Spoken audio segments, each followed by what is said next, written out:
I wasn't always a steward. When I first came to the Lord, it was through being in combat. And I asked the Lord if he got me through that situation that I would serve him the rest of my days. Now, when I got back to the States, me and my wife had just bought a brand new BMW, bought a new home. And I told my wife, I said, we can't afford to pay tithes, And she said, we can't afford not to.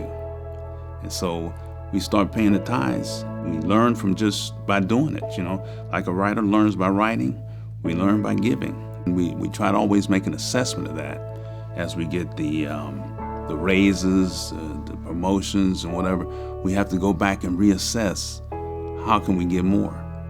Well, there was times when unexpected bills came along, like through health and through hospitalization or whatever, that we wound up having to pay, and it made us kind of fearful in a sense. Well, but one thing we always never even considered not doing was tithing.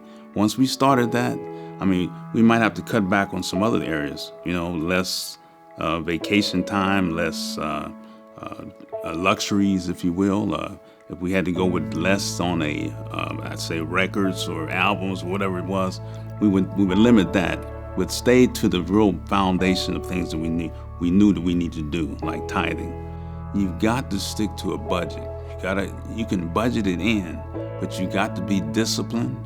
You got to be forthcoming and honest with yourself. But if you stick to a good budget, you can tithe. And it's our responsibility as Christians.